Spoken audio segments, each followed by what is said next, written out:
यिर्मया अध्याय 37। यहोयाकीमाचा पुत्र कोन्या याच्या जागी योशियाचा पुत्र सिदकिया राज्य करू लागला।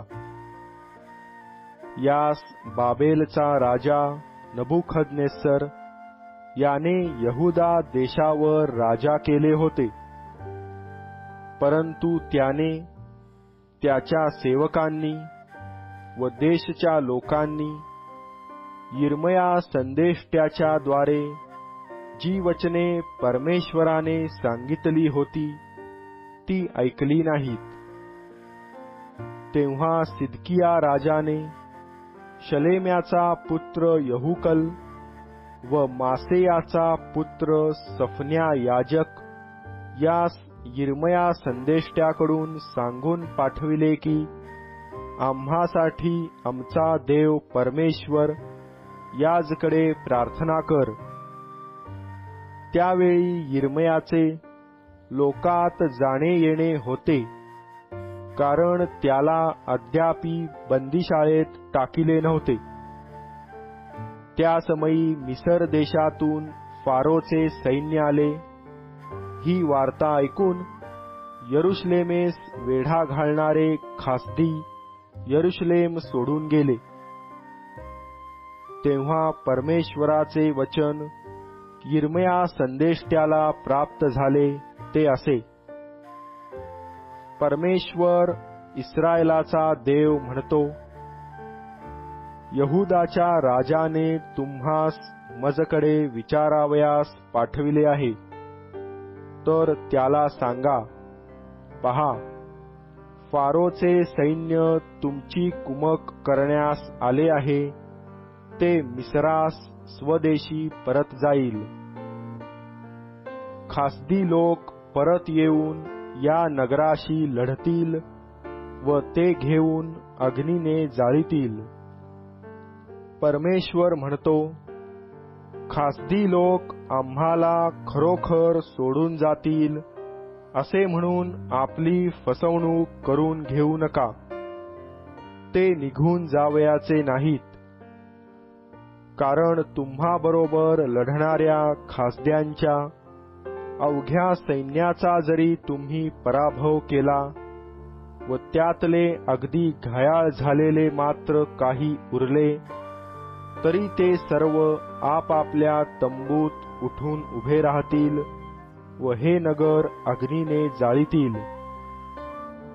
फारोच्या सैन्याच्या भीतीने खासद्यांचे सैन्य यरुशलेम सोडून गेले। तेव्हा असे झाले की लोकातला आपला वाटा मिळवावा म्हणून यिर्मया यरुशलेमेहून बन्यामीन प्रांतात जाण्यास निघाला। तो बन्यामिनाच्या वेशीत प्रवेश करीतो। तो तेथे पहारेकऱ्यांचा नायक इरिया बिन शलेम्या बिन हनन्या होता। त्याने यिर्मया संदेष्ट्याला पकडून म्हटले, तू खासद्यांकडे फितूर होऊन जात आहेस। यिर्मया म्हणाला, हे खोटे आहे, मी खासद्यांकडे फितूर होऊन जात नाही। पण इरिया त्याचे ऐकेना। त्याने यिर्मयाला पकडून सरदारांकडे नेले।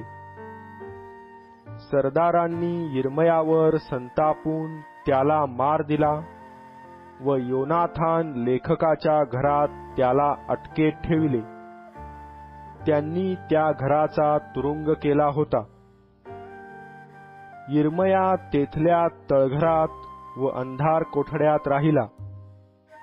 तेथे त्याने बहुत दिवस काढिले। मग सिदकिया राजाने त्याला बोलावून आणले। तेव्हा राजाने आपल्या वाड्यात त्याला एकांती विचारिले की परमेश्वराकडचे काही वचन आहे काय? यिर्मया म्हणाला, आहे। तो म्हणतो, आपणाला बाबेलच्या राजाच्या हाती देण्यात येईल। यिर्मया सिदकिया राजाला आणखी म्हणाला, मी आपल्या विरुद्ध आपल्या सेवकांविरुद्ध किंवा या लोकांविरुद्ध कोणते पाप केले की तुम्ही मला तुरुंगात टाकिले? तुमच्या ज्या संदेष्ट्यांनी भविष्य केले की बाबेलचा राजा तुम्हावर व या देशावर चाल करून येणार नाही, ते कोठे आहेत? आता अहो माझे स्वामीराज, माझे ऐका. माझी विनंती आपणाला मान्य होवो. मला त्या योनाथान लेखकाच्या घरात परत पाठवू नका. पाठवाल तर तेथे मी मरेन. मग सिदकिया राजाच्या आज्ञेने त्यांनी यिर्मयाला पहारेकऱ्यांच्या चौकात ठेविले आणि नगरातील सर्व भाकरी संपेपर्यंत भटार आळीतून रोज त्याला एक रोटी मिळत असे. याप्रमाणे यिर्मया पहारेकऱ्यांच्या चौकात राहिला.